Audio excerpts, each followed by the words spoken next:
Coming at you from the shadow of Cheyenne Mountain, where it's currently 53 degrees in freedom units, which I'm told by the internet seems to be about 11.6 for the rest of the world. But, that the rest of the world is pretty much ours anyway, so you'll all be using freedom units soon enough. That's a joke. Don't invade our country, please. And we won't invade yours, hopefully. All right. Joining me in the QA pit, as always, is the man who Alfred Hitchcock still owes royalties to for using his name, and that would be Michael Bird. So if you have any questions out there, throw them in the Q&A channel, and he'll be happy to answer them. And those that he can't answer, he'll make up answers to. And if he fails on both of those, he'll kick them my way. I get no royalties. I just get skunk spraying my car, probably. Now, territorial animals aside, we're going to be discussing snapshots and practices around them today. It's been about, someone's asking in the QA room, what did I do to get this gig? I got sprayed by a skunk, apparently. We will be, like I said, discussing snapshots. You threw me for a loop there, questioner.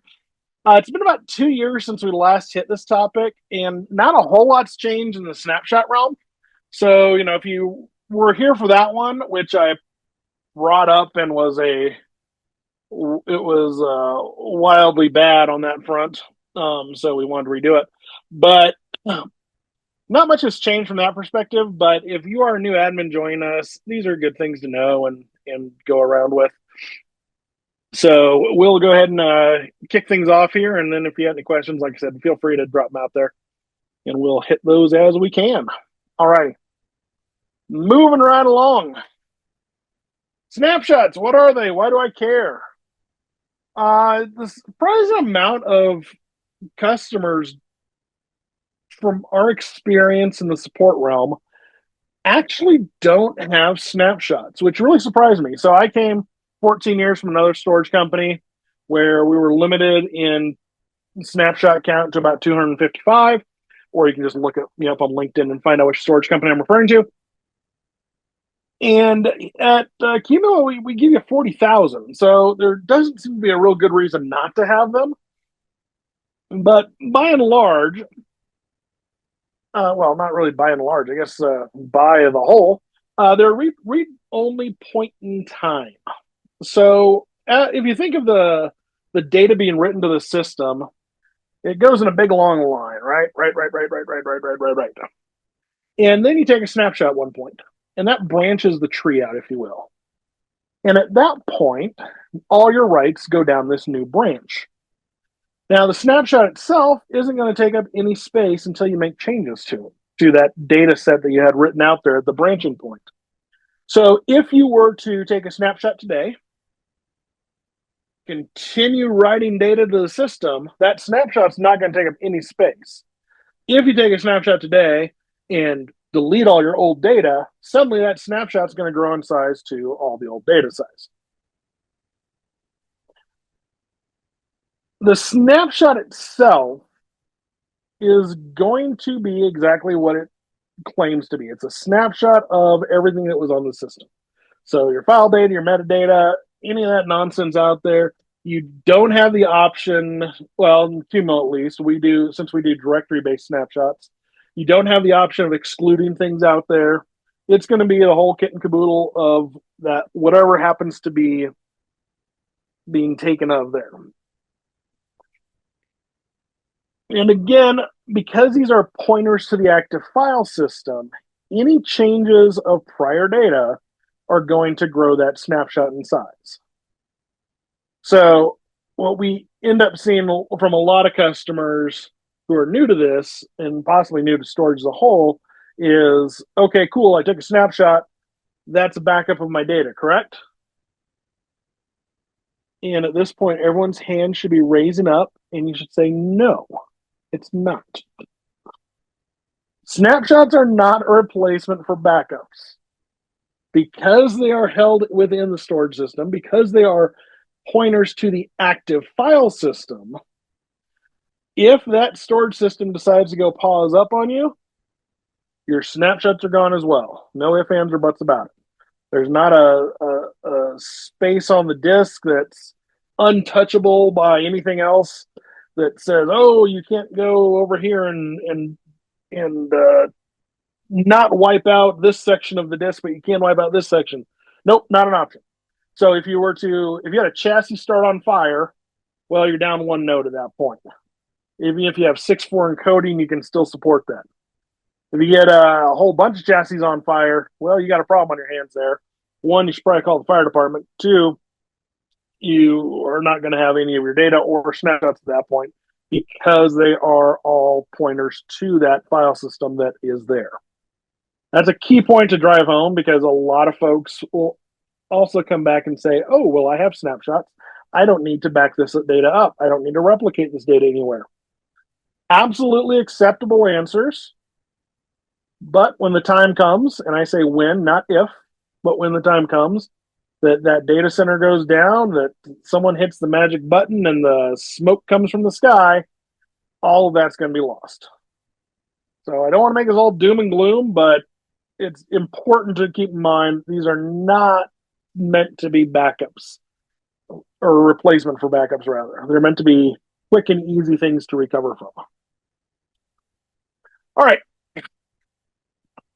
So as we said, why do I care about all this? One, user error, real popular one. I would say a majority of the time, it's not a case of customers deleting data, it's a case of customers moving data. The right mouse button is very friendly for grabbing a directory and moving it from one place to another. When that happens, it's easy enough to contend with. We'll have customers reach out to us and say, hey, OMG, we have to delete this data. We're like, well, okay, let's take a look for it. And very quickly we can find out if it's deleted or not.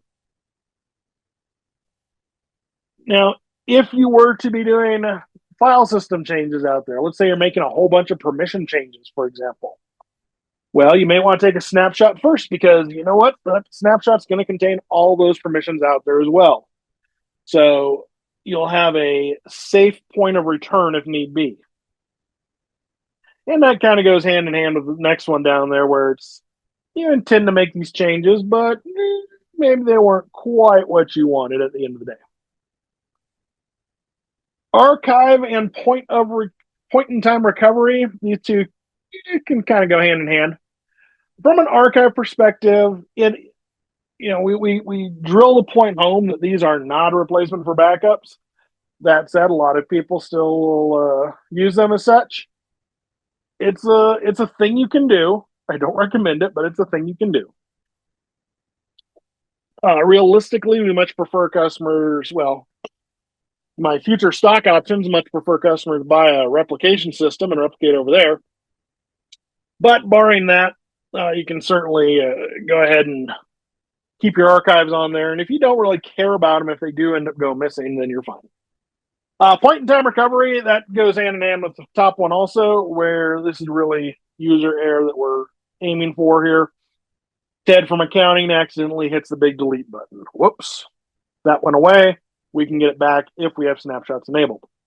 Now, one question we have seen a lot of, which I always kind of give a side glance to because I'm not sure where it's coming from, if there's other intentions there or not. But oftentimes we do see customers who reach out to us and say, hey, we don't have snapshots enabled. We just deleted this data. How can we get it back? Realistically, there is no way to get it back. Now, that being said, if you have unlimited funds and unlimited time and wanted to go down this road, you could immediately shut off your storage system. You could pack it up, ship it to some data recovery person, and they could see about pulling the data off there. They can do amazing things. I used to work with one out of Ohio, I think it was, and they would recover stuff off plane wreckage and really kind of gruesome things, but it was also people's last dying photographs. So there are options there. They are expensive when you go down that road and very time consuming. And typically you have to ship the entire array their way. So realistically, not an option, but it does exist if you were so inclined. All right.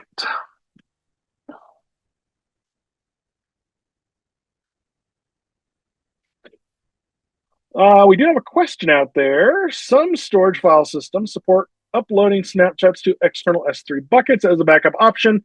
Does Qumulo provide such functionality? We do not. What you would end up, well, we don't directly. So the snapshot, again, being a pointer to the active file system, it requires the file system to be there so it can do the delta change in all those blocks. What you can do is you could do a straight backup from a snapshot to an S3 bucket that would, however, copy the entire chunk that is covered by the snapshot there. So, for example, if you were to, let's just say we had a 10 meg file out there, we made 1 meg worth of changes in it. My snapshot's going to be my snapshot's going to be 1 meg in size. My active file system is still going to be 10 meg. So technically, you'd have 11 meg of data there, quote unquote. If you were to copy that up from Snapshot to the S3 bucket, it would copy that 1 meg chunk plus the other 9 that go with it. So you'd still have 10 meg there, but there's not a way to just copy the snapshot deltas themselves. And there's nothing you can really do with them even if you did have them there. So you could use it as a point to copy to S3, but again, it's going to be copying that full data structure there. All right. So one of the common questions we see is how much space does a snapshot consume? Or OMG, my file system's full. Where do I go to free up space? Because I suddenly realized I have 39,999 snapshots and I have a problem on my hands. We allow up to 40,000. So one, you only take one more snapshot, which you apparently seem to like a lot of. Two, this is probably taking more than your active data set at this point. A couple things that you can do there, but ultimately it all comes down to the same playbook. So let's say we have 10 different snapshots on this file system. Just call it /XYZ. We have 10 different snapshots taken over 10 different hours. Great. There's always been delta changes going on out here. Snapshot 1 is going to have your oldest data set out there. Snapshot 2 is going to be the delta from the active file system and snapshot 1. Snapshot 3 is going to be the delta from the active file system and snapshot 2 and so forth. So real quick, there's a lot of space that's covered within multiple snapshots because again, all we're doing is covering the delta in the snapshot itself versus the thought of, oh, this snapshot is a copy of my file system with the delta changes. It's not. It's just going to be the delta changes since the last snapshot. Now, the problem comes down to, or the problem comes into play, is that there's this covered area that is still going to be referenced by all the snapshots unless you were to fully delete the space in question here. So if I had a file, A, B, C, D, E, took a snapshot, deleted A out of there, it would still be B, C, D, E. Great. Now if I go in there and add F to it, well, and take another snapshot, my most recent snapshot, the only delta change is going to be that F, but it still references the stuff from the middle snapshot, which was B, C, D, E. So we call this covered space is how we reference it in our lingo. And it's incredibly difficult to account for all of that in a short amount of time. So while yes, you can run any of the snapshot level commands, they aren't going to account for that in and of their self. So if you were to say how much size is in snapshot 1, it'll come back, or let's go back to our ABCDE case. How much space is covered is used by snapshot 3? Well, all it had was E in there, so it's going to be 4K. Great, awesome. But it's a lie because it also still references all that other space before it. Until you get rid of snapshots 1 and 2, then you're not getting a real fundamental value for that there. We have another question out here. Some backup systems use a snapshot to make a backup. After the snapshot, the backup system uses the vendor change tracking to identify added, modified, or deleted files. Totally doable. A lot of the time I have seen that is in the realm of VMware, where it will talk over to the storage system, force a snapshot that way, and handle things there. We do not have any plugins for that, so that the VMware option is kind of thrown out the window. As far as stuff being included with the Qumulo side, we do have a snapdiff API, which folks like Commvault, and there's another one that escapes my mind right now. They will reference that, and they will pull the differences based off that snapdiff API. Absolutely possible, absolutely doable, totally supported. It's just not built into the Qumulo itself as far as that product being Commvault is called. So, it's an option out there to pull those diffs, but for things simply stuck on the Qumulo itself, yes, you could pull that snap diff on the Qumulo, but you're not going to really be able to do a whole lot with that as far as pulling those other backups, unless you had something that would handle that. So going back to space considerations, oh, there's another one that rolled in here. What are the preferred backup solutions? Preferred backup solutions are really whatever you want. So again, we have the Snapdiff API out there. So if your provider talks that, great. Otherwise, it's really dealer's choice as far as what you want to go with. We don't have any preference really one over the other, as far as I know. It's really, like I said, it really boils down to whether or not what you're currently using for doing backups and recovery methods. As long as that can talk to the Qumulo side of things, great. I mean, if you wanted to, you could set up a cron job that just did an rsync against a .snapshot directory on a nightly basis. That is the poor man's recovery method right there, and it copies it off to some box in Poughkeepsie or wherever. Totally works. Is it efficient? I have no idea. Probably not.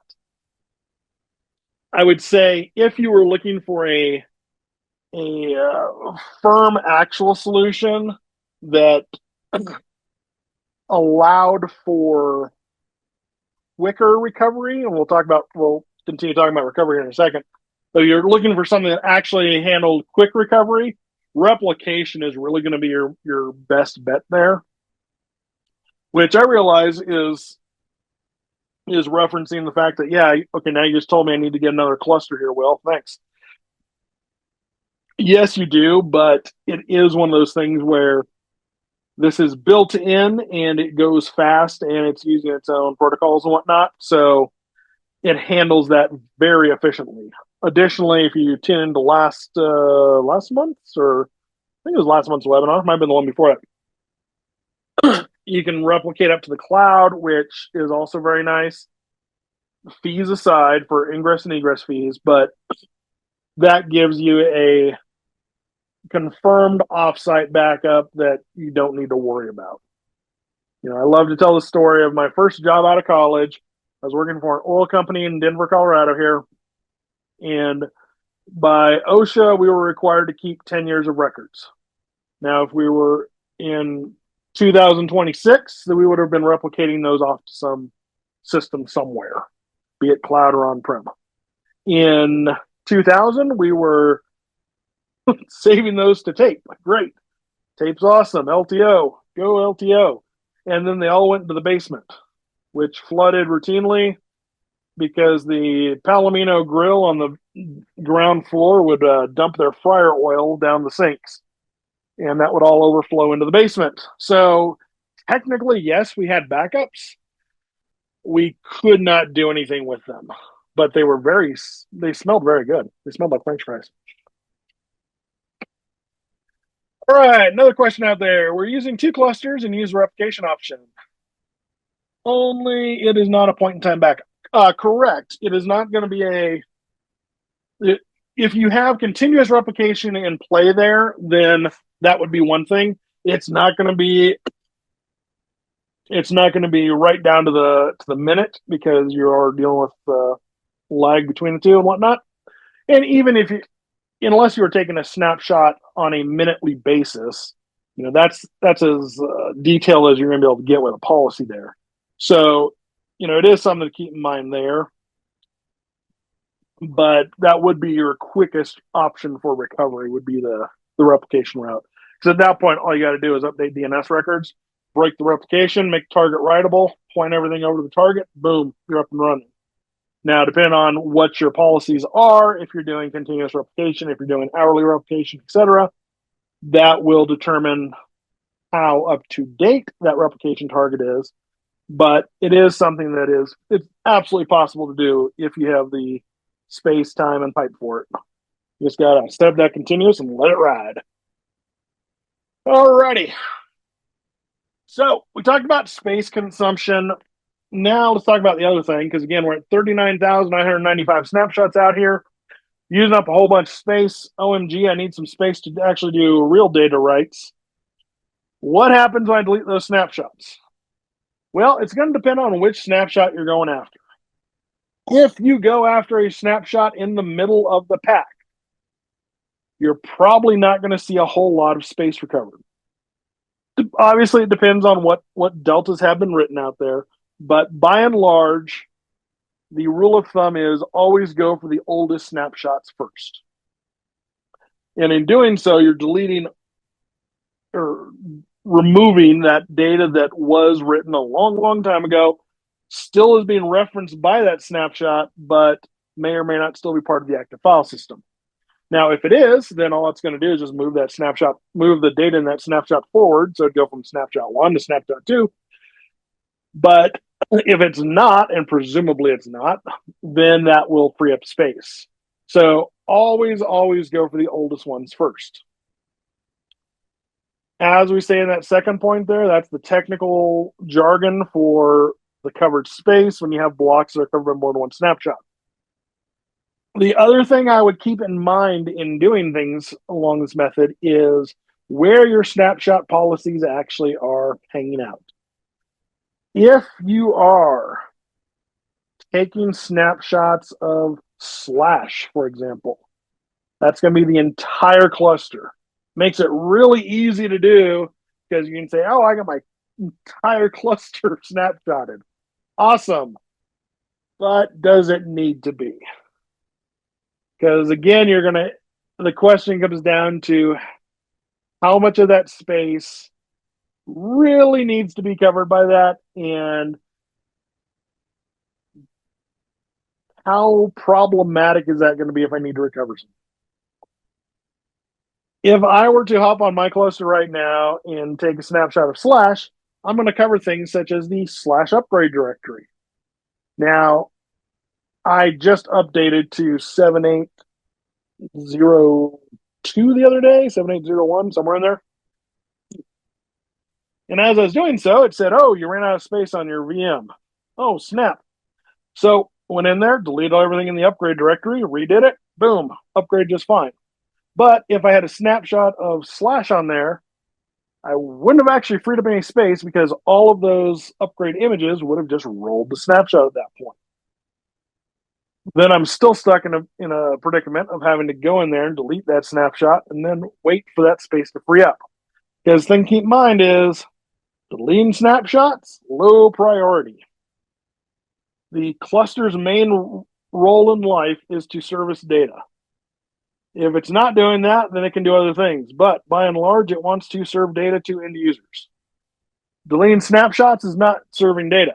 So it will be low priority. It will take its sweet time. There are some little knobs, I guess you can call them, that we can twist and turn that can help speed things up. But sometimes those require things like quorum events to take effect so that it can move on with its life. And a lot of times customers don't like doing those. Even I can sit here and tell you that a quorum event should take less than, I think by the book it says less than 30 seconds, but realistically it's less than 10. But the second you show up here on my doorstep with a 200 node cluster and you're like, cool, you said my quorum event was going to take 10 seconds. probably going to be more towards the 30-second end at that point. Just got a lot of stuff to deal with there. So it is going to be, those are going to be factors that come into play there. Likewise, whether or not it's in cloud or on-prem, that's going to have an effect as well. So it really is going to be dependent. I always just assume that it's going to be the slowest thing on earth and try and get ahead of it before I get to a point where I have a snapshot problem on my hands and I can't fix it. So, all right, policies. Let's talk policies. So as we said, you can set a snapshot on Slash if you want to. Super easy, works, totally supported. Just don't recommend it. Instead, I'd highly recommend doing them on a per directory basis and as many as you want out there. Let me pull up a cluster here in another window right quick. Let's see here. I told myself today, I said, we're not going to need a cluster. And yet here we are. All right, let's grab this guy. Grab this over here. No, drop that in. All right, let's pull this over to this screen. Ooh, all right. Oh no, someone's going to try and steal my data.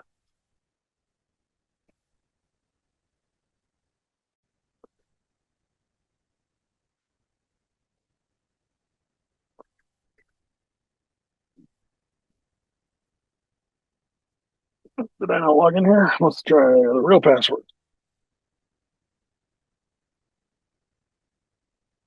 Maybe. There we go. Apparently, he's got to click the button enough times. All right. So, snapshot policies. Where are those held? You go over here to cluster and come down here to policy. It's under this little snapshot heading.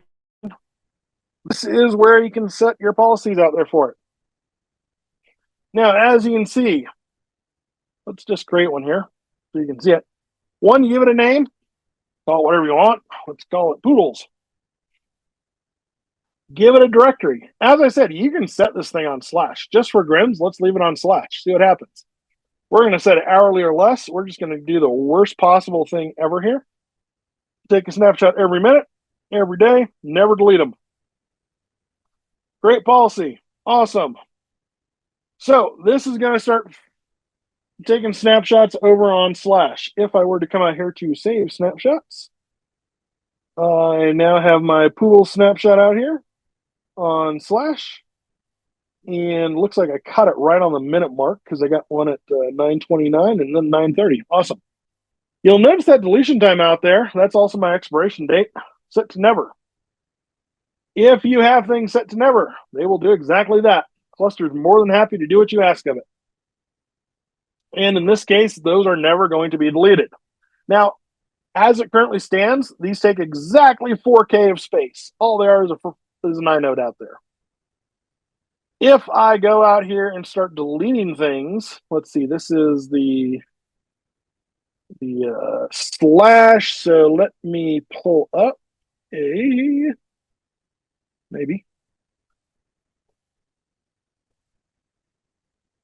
I think we're mounted over here.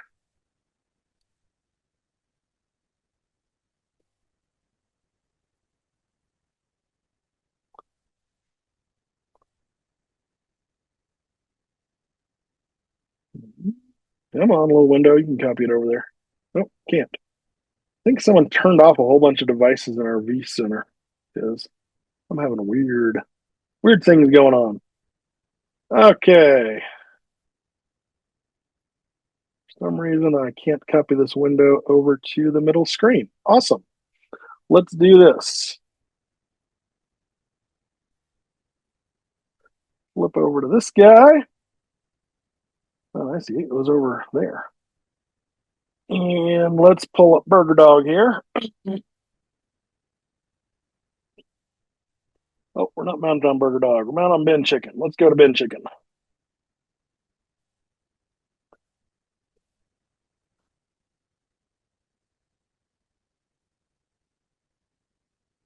Okay, or possibly not. Fun times. If config bond 0. Let's get something mapped out here.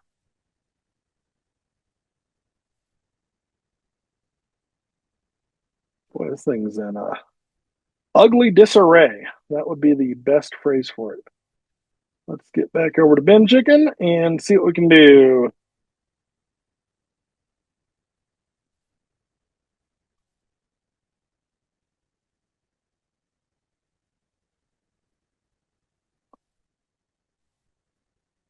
Of course, I also have no idea what my password is here.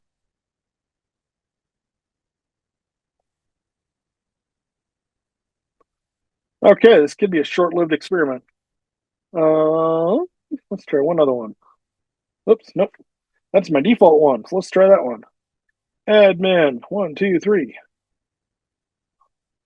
Nope. Okay, well, until I can hack my password, you'll take my word on it that out here in upgrade, let's do it this way. Sudo fs reader qq fs reader path upgrade grep path admin 1, 2, 3. My aching. Okay, there we go. So I have this file out here, the 784 image file out there. If I were to delete this thing, let's see how much space I would suddenly add to my snapshot. On the next time I take it, I would gain about, call it 3 gig, give or take.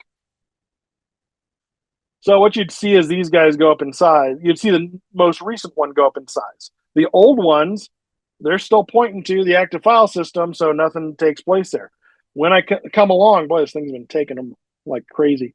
When I come along and start deleting these old ones, it's not actually going to free up any space until I get to that one where I deleted that file, because at that point, it's going to be in the mix.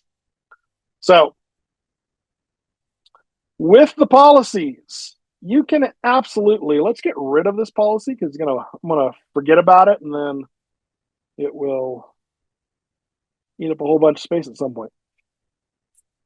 Now, by doing that, keep in mind you still have your old snapshots out here. So what you'd have to do is go through, let's enable filters, make this easy. Poodles. All those guys, delete those guys, boom, done. Okay. So let's go back to our policies here. You can absolutely add other policies to things. So in this case, we have this upgrade directory. Let's just call this bananas2. And we're going to do this on upgrade. And I'm going to set this to a monthly backup policy. First day of the month, take snapshot at 0001 and delete after 99 days because why not? Oops, 9 days. There we go. Create policy out there. Awesome. Now I have 2 different policies. I got one taking a snapshot every 2 minutes out there, one on the first month. This should be very reminiscent if you're older than, let's say, 30 maybe. I don't know. Should be very reminiscent of setting up your tape backup recovery options, where you'd have backups take place every 4 hours, say, and then nightly or weekly, and it would always be covering that diff between them. In this case, it's covering the diff between the snapshots themselves. So when I have a snapshot on the first of the month, well, the next 30 days of changes are going to get rolled into the next snapshot that takes place out there. And those 30 days of changes are going to be around for 90 days. Something to keep in mind, but again, totally doable if you want to go down that road. I typically, when talking to customers, once we've worked through what their recovery needs to be, then it's a little bit easier to figure out how policy wise you need to make things. What if you have the options available to you with replication? What I usually recommend doing is setting a week's worth of snapshots on the source side. So over a week long period, assuming Jane is out for 2 days and then she realized she needs something get restored, awesome. You got a week's worth of time there. And then on the replication destination, that's where you actually keep them for the 30, 60, 90 days out there. I have seen customers who need to keep them for 2 years out there. Totally fine. In those cases, what you can end up doing is if you have the option to go the cloud route, it's great because you can just throw a ton of storage at it and you don't need a whole lot of compute. If you don't have that option, then it's kind of a case of take whatever parts you have available. It's a little bit easier in the run anywhere days, but due to hardware being hardware and cost being cost right now, if you haven't noticed, there's a shortage of things because all the hyperscalers are buying them up. If you do have old systems sitting around that we can throw run anywhere Qumulo on, great. We can use those. There's a lot of options that we can go down. Ultimately, just depends on what your business needs are as far as that's concerned. There is a question in the Q&A. I guess we have a Q&A and a webinar chat. Interesting. Is there a plan to add a column in the snapshot display to show snapshot? Boy, Sally's selling seashells down by the seashore. To show the size. I don't know that there is. And the reason I say that is over the past 8 and some change years, I've been asking for that. It hasn't, it's fallen on deaf ears, I'll say. I know there are some changes coming down the pipeline. I'm not sure that that's in play for that. I think it's going to be held elsewhere. And so, in my ideal situation, if I'm completely honest and running the show here, what I would like to see is if I mouse over this, or if I could even click on the snapshots here, it would show me my top 10 offenders out there. Realistically, it's still going to come down to the oldest ones are probably your problem childs. So that would be where you'd need to target things. But it would be super nice if I could just look there and be like, yes, here we go. Great. I can, you know, if I see space grow exponentially on May the 4th, I'll know, oh, Will copied over a bunch of Star Wars images of his dogs wearing Yoda outfits or something. And I can see that growth there. But is that going to happen? I don't know. I will say the best method, and this holds for anything across the board, snapshots otherwise, the best method for all these things is always talk to your account rep or your sales systems engineer, and they can help drive those because they have vested interest in that. From the support side, we're happy to file RFEs for you, but because we don't handle any of the monetary aspect of it, and money talks, unfortunately, there's not a lot we can do about that. So we are more than happy to throw the ideas out there for engineering. But if you also go to your SE and say, hey, I want to buy 800 petabytes, but only if you get the snapshot size out there, I can almost guarantee that will happen the next release. But you're on the hook for buying 800 petabytes at that point. So, all right.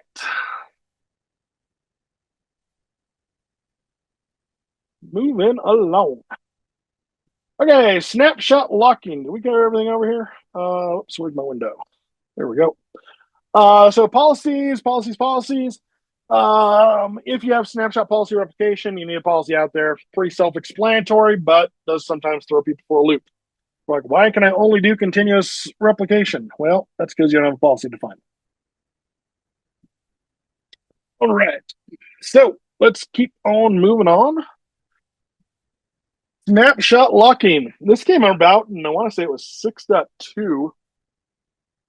So if you are on the call and happen to be that one customer out there who's still on the 5.1 release, you will look at snapshot locking and say, I have no idea what this is.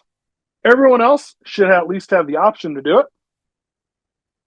What this does is pretty plain simple. At the end of the day, it just stops you from deleting snapshots early.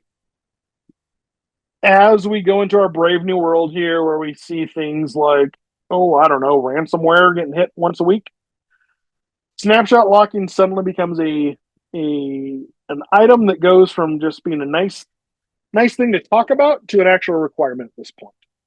Certainly, if you're in healthcare, finance, those two are the first two that come to mind. I would absolutely recommend you need snapshot locking in place. If you're in any other industry, I will also absolutely recommend you need snapshot locking in place.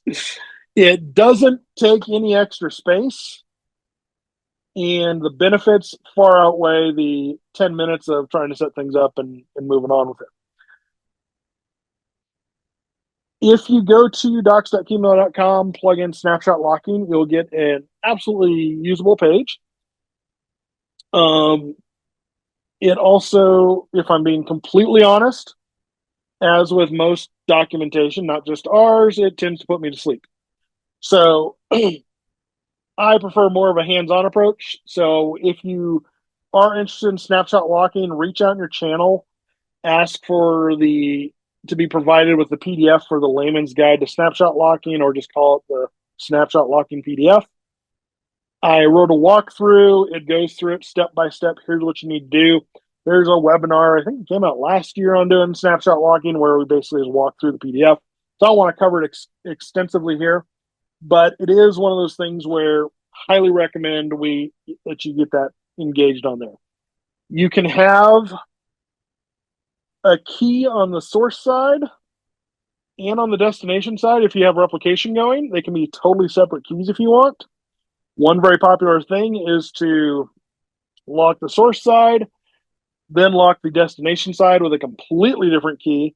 So now you have effectively two separate places that an attacker would have to get through to get to any of this data. On the very few occasions that we have seen ransomware come into play, first thing they always do is try and delete all the snapshots. On one hand, that's a real big bummer. On the other hand, it's nice that Qumulo is big enough that people are reading the documentation when they're writing their script kiddie stuff and knowing how to delete snapshots. So, that being said, I would highly recommend looking into snapshot locking if you haven't already. The only thing you can do with snapshot locking without the key is extend the expiration date. So if one of those script kiddies really want to be a jerk, yes, they could extend the expiration date 200 years. Awesome. It doesn't really have any effect on you at the end of the day. You just realize it and you're like, oh, let me reset that back. Great. So it is an annoyance in that case, but it certainly beats not having your data. All right. Recovery methods. So the one thing we don't have at Qumulo at this point, I have heard rumbling rumors, is any sort of snapshot restore option that can quickly just flip those inodes over, boom, you're back and running. Right now, the methods are as follows. One, you can go out to that export, copy the data out. Drag, drop, works great, takes some time. If it's a single file, we have onbox fs copy. The syntax is there for you if you want a screenshot. This would be a great screen to do so. But that only works on a per file basis. So if you have a directory that got moved or directory that got deleted, well, you got your work ahead of you. We also have the QWalk GitHub script. This is a script written by, I want to say it was actually an SE at the time, but I could be totally wrong on that. And this will go through, and if you haven't seen QWalk yet, I highly recommend taking a look at it. Insider baseball trick, if you go to qumulo.pizza, it will lead you straight over to it. But the QWalk script is great for a whole host of things. It can set permissions out there, can do a walk tree of a directory. But the other thing it can do is it can copy out directories from your snapshots and copy those to wherever you want to drop them. So super, super handy tool to have in your tool belt. We had a question come in here. I missed that. I'm sorry. Is a separate key for each snapshot. So this goes back to the snapshot locking over here. It is a separate key per policy. Now, you can go through and have the exact same key for all the policies, which, if I'm honest, I think most people probably do, because it becomes a logistical nightmare if you have a whole bunch of policies. But the more the other option that I have seen some companies do is they will set up a separate key for each policy on the source and on the target cluster. Now, if you only have 3 replications going through, that's 6 keys. It's doable. If you have 20 replications going through, you now have 40 keys to deal with. The odds of losing one of those keys somewhere becomes a problem. Likewise, I neglected to say with snapshot locking, there are no back doors. So if you lose your key, I'm sorry. I really don't have an option for you. I There's no limit to the number of copies of that key you can have, so I usually tell people to save it to multiple USB sticks. Those are never known to fail. Copy it off to a DVD, send a copy to your grandmother. You know, do all sorts of things that get it out there in the open. Well, in the quote unquote open, you don't want to post it online, but get copies of your key out there where you know they're at, where you always have that backup. If you have a safe deposit box, great. Burn the DVD, copy things to 3 USB sticks, throw all of that in safe deposit box, and hope your bank doesn't burn down. Odds are it won't burn down. We had a question out here. I've used Keywalk to recover snapshots, but it doesn't preserve timestamps. I would have to see which timestamp you're talking about there.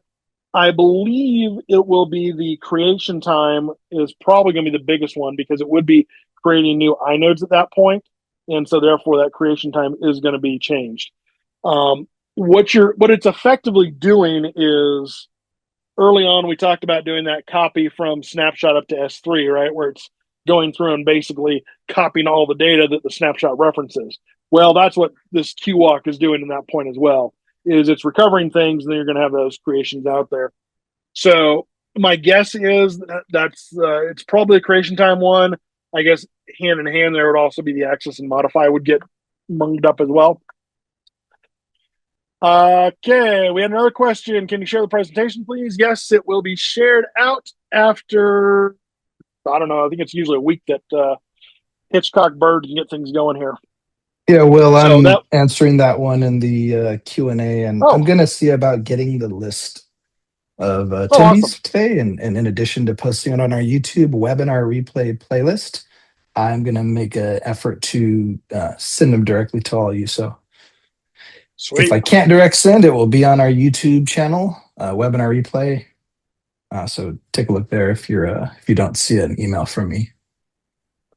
And now I know what that little pencil mark means when I see it in the Q&A. Awesome. That's you. Okay, another question out here regarding snapshot lock-in replication. The keys are configured on the source cluster via snapshot policy, and then replication is configured to the DR cluster. Since there's no actual snapshot policies on the DR cluster, how do you enable snapshot lock-in with a key on the DR cluster? You would create a policy on that cluster itself. So when you have the lock itself is contained to the cluster. So if I lock my source cluster and I'm going over to target cluster, the English is difficult for me. The replications by default will not be locked on the target cluster because there's no lock there. So what you would have to do is on that target cluster, create a snapshot policy there, load the lock key up to that, and then you set your however you want to set your policy. And that boils down to what I was saying, where you have folks where they'll lock snapshots on the source side for say a week, 2 weeks, and then on the destination side they'll lock them out there for much longer. And it just gives you that peace of mind that you have this locked copy basically in a big vault wherever your destination happens to be. All right. Quick little, again, if you want to screenshot this, great, but this will give you the quick rundown, pros and cons of things. As I said, the map shares, because you are going over protocols at that point. So if I was doing my rsync copy that I was talking about earlier, that's going over manifest protocol. It's going to be slow as molasses, just the way it is. So, again, it boils down to if you have the option to go down the path of, say, the QWalk script, it runs off box is the thing. So you'd have to install that on a Windows or Linux box, something that has Python loaded up onto it. Then you'll generate an API key, and it'll make the API calls to the cluster and then handle things on that front. So it's great from that perspective, but it is a little extra overhead. So it's one of those things to keep in mind. Lastly, I'm going to, we've been talking about these best practices the whole time through here. Bullet point 4 is really the big one. Test this before you need to recover. If I had a nickel for every time some customers called us up and said, "Hey, I need to recover the snapshot," and we're like, "Cool story, bro. It needs more unicorns and you need Python. Let's go get Python and QWalk loaded up." And their system hasn't been updated in 10 years, doesn't have the latest version of Python running. There's just a lot of hurdles at that point. So it's much nicer to get all this up and running beforehand than having to do it in the heat of the moment. Because the other thing, keep in mind, when our friend Ted in accounting deletes his spreadsheet files, he's screaming at your door. He wants his stuff back up and running so he can go launder some more money or whatever the accountants do these days. Great. I don't need that extra grief in my life. I'm just hanging out trying to be the best storage admin I can be. So, it's extra noise coming in there at that point. So testing things beforehand, really the way to go.